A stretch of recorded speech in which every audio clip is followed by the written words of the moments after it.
కడుపు నిండాలంటే టిఫిన్ సెంటర్లు, పండాలంటే ఫర్టిలిటీ సెంటర్లు. పూర్తి వివరాలకు చదవండి రేపటి సాక్షి దినపత్రిక.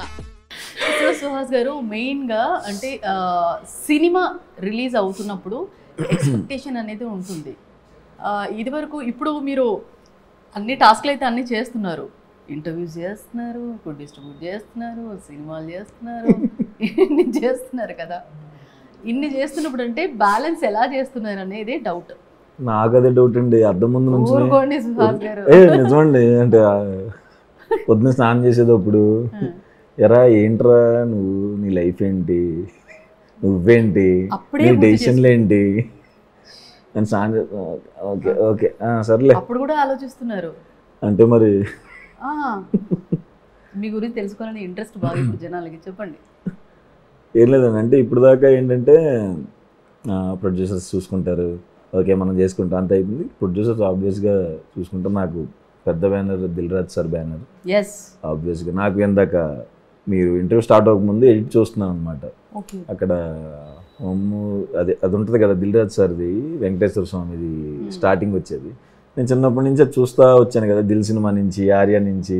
చిన్నప్పుడు అప్పటికి ఇప్పటికి ఎక్స్పీరియన్స్ భలే ఉంటుంది కదా. అంటే చాలా చాలా స్పెషల్ అనిపించింది అండి. ఇందాక చూస్తున్నప్పుడు కూడా బా ఈ పాట నాకు లిరిక్స్తో సహా వచ్చు. స్టార్టింగ్ పడేది వెంకటేశ్వర స్వామిది,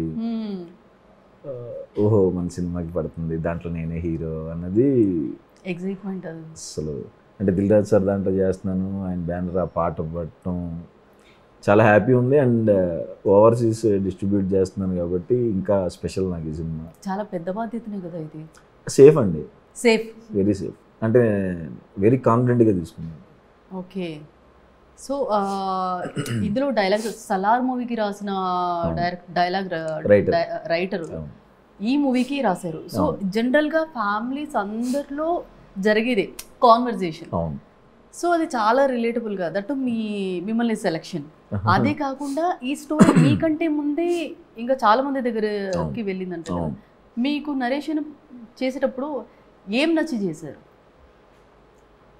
నాకు నరేషన్ విన్నప్పుడు నేను నవ్వుతానే ఉన్నానండి. సోఫాలో కూర్చున్నాండి, పైన విన్నాను. ఈ పైన నవ్వుతూ నవ్వుతూ నవ్వుతూ సోఫా కింద పడిపోయాను. డైరెక్ట్ థ్యాంక్స్ అండి నాకు ఈ సినిమా ఇచ్చినందుకు అన్నాను. మీరు ఇంకా చెప్పలేదు థ్యాంక్ యూ అండి నాకు ఈ సినిమా ఇచ్చినందుకు, నన్ను సెలెక్ట్ చేసుకున్నందుకు థ్యాంక్స్ అని చెప్పాను. సో అంటే కంప్లీట్ క్రెడిట్ మా డైరెక్టర్దేనండి. ఆయన బయట అంతా జోవియల్గా ఉంటాడు, ఆయనతో మాట్లాడితే, ఆయన ఇక్కడ లేరు కానీ ఆయన ఉంటే నవ్వుతానే ఉంటాం, కంటిన్యూస్గా నవ్వుతానే ఉంటాం. సో ఆయన క్యారెక్టరే పెట్టారు సినిమాలో. సో ఆయన్నే ఫాలో అయ్యాను, ఆయన్నే ఇమిటేట్ చేసాను సినిమాలో. నేను చేసిందే లేదు, మొత్తం డైరెక్టర్ చేసిందే. సో మా ఫేవరెట్ మా director. So same copy paste.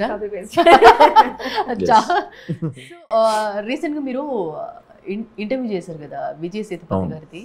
So అది చాలా వరకు వైరల్ అయింది. అది కాకుండా ఆ ఇంటర్వ్యూ అయిన తర్వాత చాలా వరకు ఆడియన్స్ అంటే మీకు సపరేట్గా ఉన్నారు కదా, వాళ్ళు ఏమంటున్నారంటే మా తెలుగు సేతుపతి మీరే అని కామెంట్ చూసారా? చూస్తారా? అలవాటు ఉందా? సో అలా కామెంట్స్ వచ్చాయి, దానికి మీ కామెంట్ ఏంటి? నా కామెంట్ అంటే అంత అంటే అలా పోల్చొద్దు, ఆయన నాకు ఇన్స్పిరేషన్. పోల్చడం కాదు, వాళ్ళు ఆయన తమిళ్ అయితే మీరు తెలుగులో. అదే అది చాలా ప్రెజర్ ఉంటుందండి, చాలా భయం వేస్తుంది. భయం వేస్తుంది అంటే మన సినిమా మనం చేసుకుంటూ వెళ్తున్నాము. ఆయన ఇంటర్వ్యూ ఎందుకు చేసినా నాకు చాలా ఇష్టం. ఆయన అంటే నాకు చాలా క్వశ్చన్స్ అడుగుదాం అని అనిపించేది ఆయన్ని. అంటే ఎప్పుడైనా కలిస్తే చాలు, ఎప్పుడైనా చాలా క్వశ్చన్స్ అడగాలి. అంటే ఇద్దరం ఒకటే కలర్ కాబట్టి కొన్ని ఇన్సెక్యూరిటీస్ ఉండి కొన్ని క్వశ్చన్స్ అడుగుదాం అనిపించి ఉన్నాయి మొత్తం కక్కేసాను. ఇంటర్వ్యూకి ముందే కక్కేసాను. ఓకే. సో తర్వాత ఆయన ఇలా మాట్లాడి ఏంటి ఎలా ఉన్నాడు అనుకుని, సో నేను అది ఫుల్ ఎంజాయ్ చేశాను. తర్వాత కూడా నాకు చాలా నేర్చుకున్నాను. ఆయన కొన్ని చెప్పారు, కొన్ని అడిగాను నేను సజెషన్స్. చాలా మంచి కాంప్లిమెంట్ కూడా ఇచ్చారు మీకు.